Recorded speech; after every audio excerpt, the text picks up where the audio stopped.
నిరుమా గారు, రెండో విషయం ఏంటంటే, మేము ఎప్పుడైతే భోజనం చేయడానికి కూర్చుంటామో మొత్తం ఊరోళ్ళది మొత్తం న్యూస్ ఏదన్నా ఉంటే కనుక చుట్టాల గురించి, సిటీ గురించి అదే టైంకి నాకు అన్నీ చెప్తూ ఉంటుంది.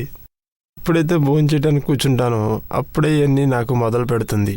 అయితే నా మొత్తం భోజనం తినేంత వరకు చెప్తూనే ఉంటుంది. ఎవడొచ్చాడు, ఏం చేశాడు, ఎలా చేశాడు, ఏం చేయలేదు, ఎవరింటికి ఎవరు వచ్చారు, ఎప్పుడొచ్చారు, ఎలా వచ్చారు. ఎన్నిసార్లు ఏం జరుగుతుందంటే తను చెప్పేది నేను ఏది వినిపించుకోను, ఎందుకంటే నేను భోజనం తినేటప్పుడు పెద్దగా పట్టించుకోను కాబట్టి. కానీ ఇవన్నీ నాకు కోసం అయితే కరెక్టే. ఇంకోళ్ళ గురించి అయితే నాకేమీ తెలియదు.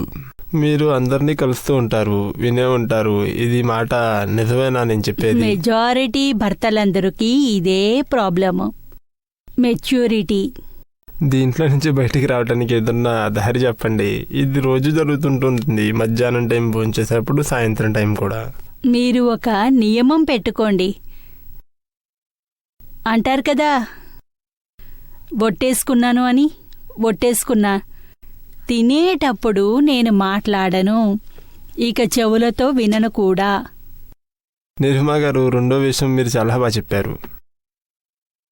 మీరు చెప్పకండి, నేను హాయిగా తినని, నన్ను వడ్డించకు, అన్నం వడ్డించద్దు, ఏవేం వండావో అన్నీ తీసుకునిరా, నువ్వు వంటింట్లోకి వెళ్ళిపో, నీ గదిలోకి వెళ్ళిపో, నేను హాయిగా తింటాను.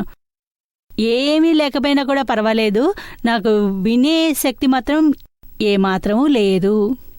కానీ దాని వెనక రీజనే ఉంటుంది నిర్మ గారు. ప్రతి స్త్రీ ఎదురు చూస్తుంది ఒక అవకాశం కోసం. అవకాశం అంటారు కదా, అందమైన అవకాశం. ఆమె 3 గంటలు వంటింట్లో ఉండి వంట చేస్తుంది. చక్కడిగా అన్నీ ఆమెకి తెలుసు భర్తకేమేమి ఇష్టం అనేది. ఇవి ఏవేవి కాదో ఏదైనా చక్కటి వండితే ఆ సమయంలో భర్త కంచంలో ముందుకు ఉంటే ఆ సమయంలో ఆమె భార్య ముందు రుణపడి ఉంటాడని అనుకుంటుంది. ఎంత బాగా వండుతుంది. అప్పుడు ఆమెకి అనిపిస్తుంది, ఏదైనా నేను చెప్తే అబద్ధం చెప్పాలన్నా నిజం చెప్పాలన్నా అతని చెబులో పాయిజన్ వెయ్యాలి అని, అమృతం వెయ్యాలా, ఏది వెయ్యాలన్నా ఈ అవకాశమే అందమైన అవకాశం. ఆమెకి ఇదేమీ తెలీదు, కానీ లోపల ఆమె డీప్గా సబ్ కాన్షియస్ మైండ్లో బటన్ నొక్కుకుపోతుందన్నమాట. అదే ఇంత ఆమెకి అర్థం కాదు. తలసిపోయాడు ఉన్నాడు, పని చేసుకొచ్చాడు, ఆకలితో ఉన్నాడు, ఉదయం అనగా వెళ్ళాడు, సాయంత్రం వచ్చాడు, శాంతంగా తినిద్దాము పాపం, తినేటప్పుడైనా కాస్త శాంతంగా ఉండు అని అందరూ అంటారు. తినేప్పుడు శాంతంగా తిను, మాట్లాడొద్దు. ఇంకా మన మైండ్, బ్లడ్ ప్రెషరు అన్నీ నార్మల్గా ఉంచుకోవాలి. ఇంత ఎమోషనల్గా ఉంటే తింటూ బీపీ పెరిగిపోతుంది. ఇంకో విషయం ఏంటంటే నిర్మా గారు, ఎప్పుడైతే మనం భోజనం చేస్తామో అదే సమయానికి మన నోటి నుంచి ఎస్ ఆర్ నో బయటికి లాగుతుంది. ఏంటంటే, ఇది నేను బాగానే చెప్పాను కదండి, ఇది మీరు చేస్తారు కదండి, లేకపోతే నన్ను చేయమంటారండి, ఇలాగే అవుతూ ఉంటుంది నిర్మా. ఇదే అవకాశం, నేను అందమైన అవకాశం అని అంటున్నా. మీ వద్ద ఆమెకి తన చక్కెర రాసి ఉంచుకుని ఉంటుంది, మీ ఎదుట పెడుతుంది. మీరు తింటూ సంతోషంగా సంతకం చేస్తున్నారు కూడాను, అంతే. నిరుమాజీ, ఈ విషయం నిజమే. నేను మౌనవ్రతం 2-3-4 రోజులు ఉంటే అయినా కూడా ఎలా ఉన్నా కూడా ఎలా మౌనవ్రతంలో ఉంటే కూడా ఎలా ఇంకేమనగలరు? నిశ్శబ్దంగా ఉంటాను, అయినా మాట్లాడకుండా ఆయనకి నచ్చదు. చూడు, మీలో కూడా ఉంది మరి. నిర్మ గారు గత 40 సంవత్సరాల నుంచి తను చెప్పడం అలవాటు చేసుకుంది. ఇంకా ఇప్పుడు సడన్ గా మానేస్తానంటే ఇంకా నేను ఏం చేయాలి? మరి ఆమె మాట్లాడియండి, మీరు వింటూ ఉనండి. ఏంటంటే, ఎలాంటి విషయాలు చెప్పాలంటే దీనివల్ల సంతోషపడాలి. నువ్వు నేను ఎవరు ఏదో చేశారంటే అది మనమేం చేయాలి దాంట్లో. ఆవిడ అలవాటు పడిపోయారు, మీరు అలవాటు పడిపోయారు. అట్లీస్ట్ తినేప్పుడు శాంతంగా ఉండండి. మీరు పని చేయండి, తినేప్పుడు అరగంట సేపు దూరంగా ఉండండి. మీ గదిలోకి వెళ్ళిపోయి కూర్చోండి, దేవుడి పేరు జపించండి, మీరు హాయిగా తినండి, టైంలో మర్చిపోండి. లేకుంటే తినేప్పుడు భార్య ఎదురుగా ఉండాలి అని అనుకుంటే అప్పుడు తిండి కిందకి దిగుతుంది. నన్ను ఎప్పుడైతే వడ్డిస్తుందో అప్పుడే నేను భోజనం చేస్తాను, లేకపోతే నాకు చెయ్యబుద్ధి కూడా అవదు గత 40 సంవత్సరాల నుంచి. ఇక ఈ అలవాటుని మానేయండి, మీరే వడ్డించుకోండి. మరి శాంతిగా తింటే అరుగుతుంది. ఇప్పుడు ముసలి వయసులో అరగదు కూడాను. నిరుమా విషయంలో ఇలా కూడా అవుతుంది. ఇంప్రెషన్ పొందడానికి కూడా ఇది యూజ్ అవుతుందా టెక్నిక్? ఫ్రెండ్స్లో మాట్లాడుకుంటూ ఉంటాము, ఇంకోరి ఎదుట నా ఇంప్రెషన్ పెంచుకోవడానికి ఇంకో వ్యక్తిపై రాంగ్ ఇంప్రెషన్ వేయడము, అలా అవుతుందా? అవుతుందిగా, అలా కూడా అవుతుంది. మరి మన ఇంప్రెషన్ పెంచుకోవడానికి ఇతరులు కూడా కింద పడేయడం చేస్తుంటారు. ఇలా కూడాను స్త్రీలకు ఇద్దరి మధ్య జత కుదిరితే ఇక ఓర్చుకోలేకపోతుంది. అప్పుడు ఇక గొడవ పెట్టడానికి పాయిజన్ కాస్త ఇచ్చేస్తారు మాటల్లో. ఇద్దరిలో ఒకరిలో ఒకరు తప్పులు చూసుకోవడం మొదలవుతుంది. ఇందులో ముగ్గురు ఎలా ఉండాలో తెలియట్లేదు.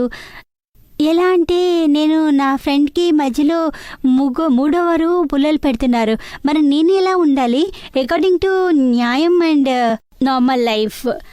ఇప్పుడు సఫకేషన్ ఉండకుండా ఉండాలి, నార్మల్ లైఫ్లో ఉండాలి. మన లైఫ్లో ఫ్రెండ్షిప్ అనేది ఉంటుంది కదా, ఇక్కడ మూడో వ్యక్తిని రానియకూడదు. ఇక ఫ్రెండ్షిప్ మాట అంటే ఇక్కడ భార్యాభర్తల మధ్య, అత్తగారు కోడలి మధ్య, తోటికోడల రిలేషన్లో, ఇద్దరు అన్నదమ్ముల మధ్య, ఇద్దరు బిజినెస్ పార్ట్నర్ల విషయంలో ప్రతి చోట ఈ ప్రాబ్లం వస్తుంది. మూడో వ్యక్తి ఎవరో ఒకరు వస్తూనే ఉంటారు మధ్యలో. మరి మనకి అంత తెలివి ఉండి తీరాలే. ఎలాంటి మాట మనకి మంచిది, ఏ మాట మనది కాదు,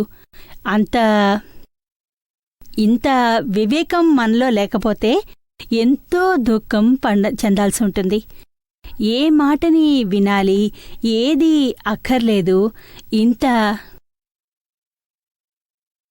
ఇంత జ్ఞానం మనకి ఉండి తీరాలి. ఎవరైనా 1,00,000 మాటలు అంటే మన గురించి మనది మాత్రం మనకు తెలిసి ఉండాలి, నిశ్చయించుకోవాలి. అప్పుడు తప్పుడు మాట మనకి ఎవరైనా చెబితే దాన్ని మనం వినకూడదు, మన చెవులకి వినిపించకూడదు. ఎవరు చెప్పినా మన చెవిలోకి వెళ్ళిపోతాయని.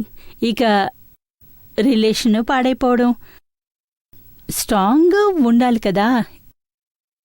ఏ విషయంలో నష్టం జరుగుతుందో మన ఇతరులకి ఆ విషయాన్ని ఎలాంటి విలువ ఇవ్వకూడదు.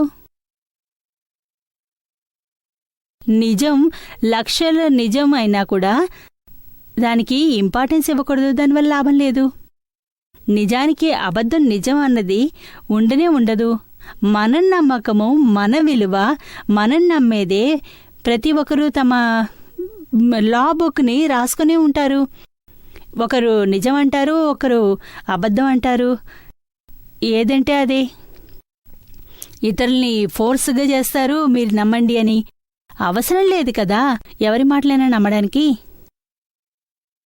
ఇంత మన స్ట్రాంగ్ పర్సనాలిటీ ఉండి తీరాలి, ఎవరి మాటల్లోనూ పడాల్సిన పనిలేదు. ఏది నిజమో నిశ్చయమో, ఏది మన లక్ష్యమో దానిపైన దృష్టి ఉండాలి, దాన్నే మనం జాగ్రత్తగా ఉండాలి. తెలిసిందా? నిర్మా, ఏమైందంటే నా వల్ల ఒక తప్పు జరిగింది. మా ఫ్రెండ్స్ మధ్య దూరం పెరిగింది. అప్పుడు నేను ఆ సిట్యుయేషన్ని బాగు చేయాలి. నేనేం చేయాలి? ఆంటీ మాట పెంచింది, మరి మీకు సలహా ఇస్తారు ఏంటి రోలని? ముందుగా పూర్తిగా అనాలిసిస్ చేయాలి. నా వల్ల తప్పు ఎక్కడ జరిగింది అని రియలైజ్ అవ్వాలి. ఎక్కడ నా వల్ల తప్పు జరిగింది, ఎలా జరిగింది, ఎంత చెడు ఉంటే అంతే వెనక్కి పోవాలి. ఇంకా దానిపై పశ్చాత్తాపపడు, ప్రాయశ్చిత్తం చేసుకో, ప్రతిక్రమణ చెయ్యి. అందులో నుండి బయటపడచ్చు. ఎదుటివారు తెలివైన వారైతే క్షమాపణ కోరుకోవాలి. తెలివైన వారు కాకపోతే మమ్మల్ని క్షమించమని అడిగితే బుర్ర ఇంకాస్త వేడెక్కుతుంది, అహంకారం పెరుగుతుంది. మరి ఎదుటివారు వెళ్ళి క్షమించమని అడగక్కర్లేదు, మనసులోనే కోరుకో. ఇంకా మన మనసులో నుండి పశ్చాత్తాపం అవుతుంది కదా, దానికి వైబ్రేషన్స్ వస్తాయి. నిరుమా, నా రెండో ప్రశ్న ఏంటంటే, నాకు మా అమ్మకి మధ్య చాలా కాన్ఫ్లిక్ట్స్ అవుతుంటాయి. మేము వేరుగా ఉంటే ఇద్దరి మధ్య గుర్తు వస్తుంది, కానీ అప్పుడు కలిస్తే కనుక మేమిద్దరం ఎప్పుడు కొట్టుకుంటూనే ఉంటాం. చిన్న చిన్న విషయాలకి గొడవ మొదలవుతుంది. ఈ బాధలే వాళ్ళ సంబంధమే అలా ఉంటుంది. ఎంత దగ్గరో అంత అపేక్ష పెంచుకుంటాం. అమ్మ దగ్గరగా దొరకగానే అప్పుడు రాగం వల్ల అక్కడ అపేక్ష పెరుగుతుంది, ఎక్స్పెక్టేషన్స్ ఉంటాయి. ఇక మమ్మీకి పిల్లలపై ఎక్కడ ఉంటుంది, నా హక్కు. కానీ హక్కు అంటే ఆమెకి దుఃఖం ఇవ్వాలి కాదు కదా. ఏ మాట వల్ల ఆమెకి దుఃఖం కలగకూడదో, ఏ విధంగా ఆమెకి దుఃఖం ఉండదో,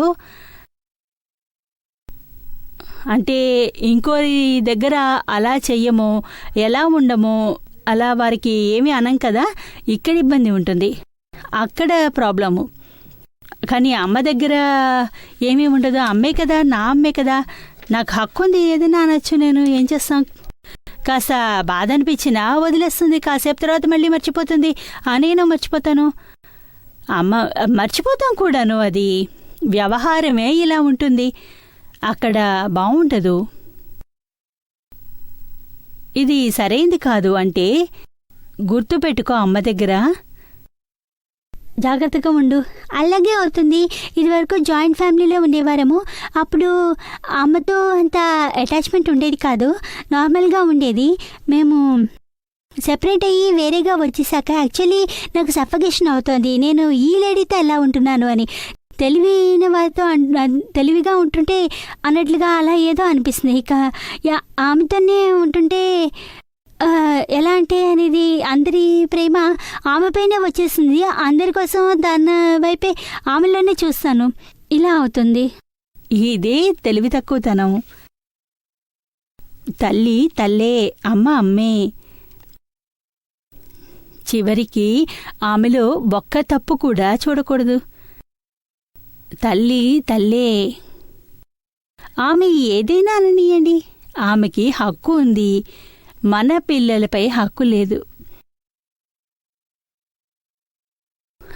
అమ్మ ఏదైనా అన్నీయండి, తిట్టని కొట్టని ఏదైనా చేయని, ఆమెకి అధికారం ఉంది, ఆమెకు రుణం ఉంది.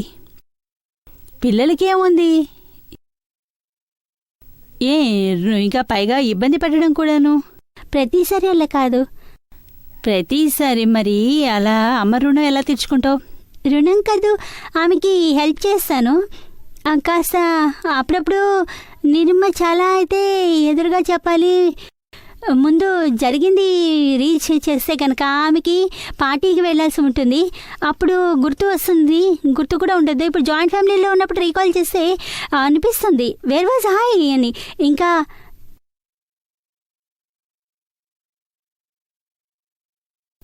ఇంకా ఎలా అంటే ఆమె చాలా ఫీల్ అవుతుంది. చాలా పార్టీ అంటే వెళ్ళాలంటే, తన మీటింగ్స్కి వెళ్ళాలంటే మాత్రం చాలా గుర్తుంటుంది.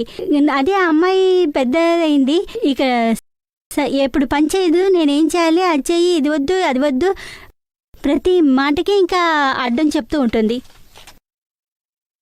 అది ప్రతి తల్లికి అలాగే ఉంటుంది. ప్రతి అమ్మాయికి మా అమ్మాయి చక్కగా నేర్పిస్తాను, ఇంత నేర్పిస్తే అత్తారింటికి వెళ్ళాక పాడవదు దాని పేరు. అది కూడా తన పేరే, తన గొప్ప కోసమే, నా కోసం ఏమీ కాదనమాట. మీకోసం కూడాను, మీకు ఇబ్బంది పడకూడదని.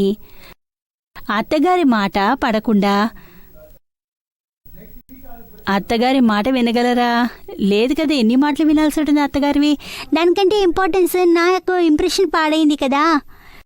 అది కావచ్చు, కానీ అమ్మాయి సంతోషం కంటే ఇంకేవీ ఎక్కువ కాదు కదా. ఎప్పుడైతే అమ్మాయి డివోర్స్ తీసుకుని ఇంటికి వస్తే అప్పుడు తెలుస్తుంది ఎంత దుఃఖిస్తుందో అమ్మ అని. నాన్న లేదు, తమ్ముడు చెల్లెలు ఎవరూ కాదు, అందరికంటే అమ్మ ఎక్కువ ఏడుస్తుంది. నిరుమా, మ్యారేజ్ విషయం గురించి తర్వాత ప్రస్తుతం లైఫ్ గురించి ఆలోచించాలి కదా. మ్యారేజ్ గురించి ఆలోచిస్తే ఎలాగా? ప్రతి తల్లికి కూతురు పెళ్లి పుడుతూనే చింత మొదలవుతుంది. పెళ్లి గురించి ప్రతి తల్లికి ఉంటుంది. పుట్టింది మొదలు ఆడపిల్ల పెళ్లి అంటే ఎలాంటి అబ్బాయి దొరుకుతాడో, ఎంత ఖర్చు భరించాలి, డబ్బు ఎక్కడి నుండి తేవాలి, ఇక్కడి నుంచి నగలు తేవాలి, ఎలా చేస్తాను, ఇదే ఆలోచిస్తుంది. చదువు గురించి ఇలాగే ఆలోచిస్తుంది. మంచి చదువు చదివితే మంచి పెళ్ళికొడుకు దొరుకుతాడు. ప్రతి తల్లిని అడిగిరా. లేకుంటే చదువు లేకపోతే పెళ్లి కొడుకు ఎలా దొరుకుతాడు? మా అమ్మాయి సంతోషంగా ఉంటుందా? నిరుమా, నాలో పాజిటివ్ ఎందుకు కనిపించదు? ఏ పనులు చేసినా అందులో పాజిటివ్ కూడా చూడాలి కదా. ప్రతిసారి నెగిటివ్. 10 వస్తువులు చేస్తే పనులు 9 చూడదు. ఒకటి పాడైతే దాన్ని చూస్తుంది. ఎందుకు ఇది పాడైంది అని తిడుతుంది. ఇది హ్యూమన్ నేచరు. ఎవరైనా మనకి 1,00,000 లాభాలని చేసినా కూడా మర్చిపోతాం. ఒక్క తప్పు జరిగితే మాత్రం 1,00,000 మంచుల్ని గుర్తుంచుకోరు. ఒక్క తప్పుల వల్ల ఎంతలా మారిపోతుందో చూడండి సంబంధం. అంటే దానివల్ల అంత ద్వేషం ఉంటుంది, అంత నెగటివ్ ఉంటుంది. ఆమెతో శత్రుత్వం పెంచుకుంటారు. ఇది రాగద్వేషాల వల్ల అవుతుంది. ఎంత దూరం రాగం ఉంటుందో, అటాచ్మెంట్ ఉంటుందో అంతే హేటెడే ఉంటుంది. ఇదే నియమం, ప్రకృతి నియమం ఇది. ఇందులో ఎంతైనా తెలివి ఉంచుకున్నా కూడా ఏం పనికిరాదు. ఇక నేను చెప్తాను, అది బుర్ర మంది కాదు. హృదయం నుండి తెలుసుకుని మార్గం వెతుకు. ప్రతి హార్ట్లోంచి తీసుకోకూడదు, హార్ట్కి ఉంచుకోవద్దు. నిరుమ, హార్ట్లీ ఉంచుకోవద్దు అంటే ఎలా? ఏమన్నావు? హార్ట్లీ కాదు, అమ్మతో అటాచ్మెంట్ అవుతుంది కదా. కాదు, హార్టీలీ అనద్దు. హార్టీలీ అంటే బుర్ర మధ్య రాకూడదు. ఎవరితోనూ రిలేషన్ ఉంటే అక్కడ బుర్ర రాకూడదు. పాజిటివ్ వస్తుంది, నెగిటివ్ రాదు. దీన్ని హార్టీలీ అంటారు. దీనికోసమని ఎవరిని చెడు అనకూడదు, దాని గురించి చెడు చూడకూడదు. చివరికి వారికి మన వల్ల అంత దుఃఖం ఏర్పడితే ఒప్పుకోలేదు, ఓర్చుకోలేదు. ఎవరిదైనా సరే మీ హార్టీగా ఉంటే అందరికీ అలాగే ఉంటుంది. నిరుమ, కంపారిజన్ గురించి ఏం చెప్పాలి? అమ్మ ప్రతి విషయంలో నా ఫ్రెండ్స్తో కంపేర్ చేస్తుంది. అది కూడా ఒకరిలో ఒక పాయింట్, ఇంకోరిలో ఇంకో పాయింట్. అందరిలో 100 పాయింట్లు నేను ఒకదానిలో ఉండాలి అనుకుంటుంది. అదెలా అవుతుంది? ఒక్కొక్కరి గురించి చెప్తుంది. రింకిలు ఇలా బాగుచేస్తుంది, వాళ్ళు ఇది బాగుంది. ఆమె ఎదురుగా మాట్లాడదు. ఏమీ లేదు, చెడు చేయకూడదు.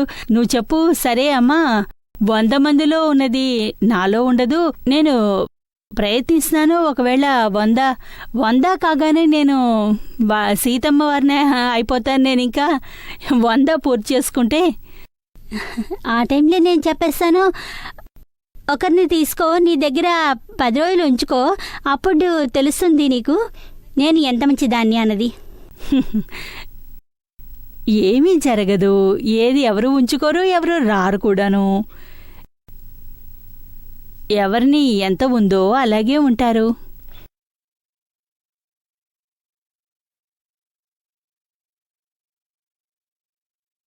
నిరుమా నేనేం చేయాలి? ఎంతో చేశాను, అలా దేశమే ద్వేషం వస్తుంది, ఇక అది పోవట్లేదు, ఏమీ చేయలేదు. ఆమె గురించి ఆలోచిస్తే నాకు ఏమీ మిగల్చదు. ద్వేషం పొద్దు, దానికోసం పశ్చాత్తాపం చెందు, ప్రాయశ్చిత్తం చేయి, క్షమించమని అడుగు. ఎక్కడెక్కడ తప్పులున్నాయో, ఎక్కడెక్కడ అమ్మ తప్పుల్ని చూస్తావో, ఆమె పట్ల అక్కడ ద్వేషం ఎక్కడొచ్చిందో అక్కడ అన్ని చోట్ల ఇంటర్సెక్షన్ చేసి అన్నిటినీ గమనించు, వాటిని తీసిపడి పెక్కిలించేసి బయటపడి పాజిటివ్ మాత్రమే ఉంచుకో. అమ్మ నీకు సర్వస్వం అమ్మే. పెళ్లి తర్వాత భర్త ఉంటాడు, ఇప్పుడు మాత్రం అమ్మే. మరి అమ్మతో బంధం ఎలా అంటే ఎంత చేసినా అలాగే ఉంటుంది. ఆమె స్థానం వీటన్నిటికంటే భిన్నమైనది, ఉన్నతమైంది. అది నువ్వు అమ్మయ్యాకే తెలుస్తుంది. నిజమా? అమ్మకి నాన్నకి మధ్య గొడవ జరిగితే అప్పుడు అమ్మ తప్పే అనిపిస్తుంది, కానీ నిజానికి ఏమన్నా అంటే నాన్న తప్పు ఉంటేనే ఉండదు, అమ్మ దగ్గరే గొడవ మొదలవుతుంది. ఏదైనా కానీ అమ్మా నాన్నల మధ్య ఎంత గొడవ ఉన్నా చివరికి వాళ్ళిద్దరూ ఒకటే అవుతారు. పిల్లలు అనవసరంగా కంగారు పడతారు ఊరికే.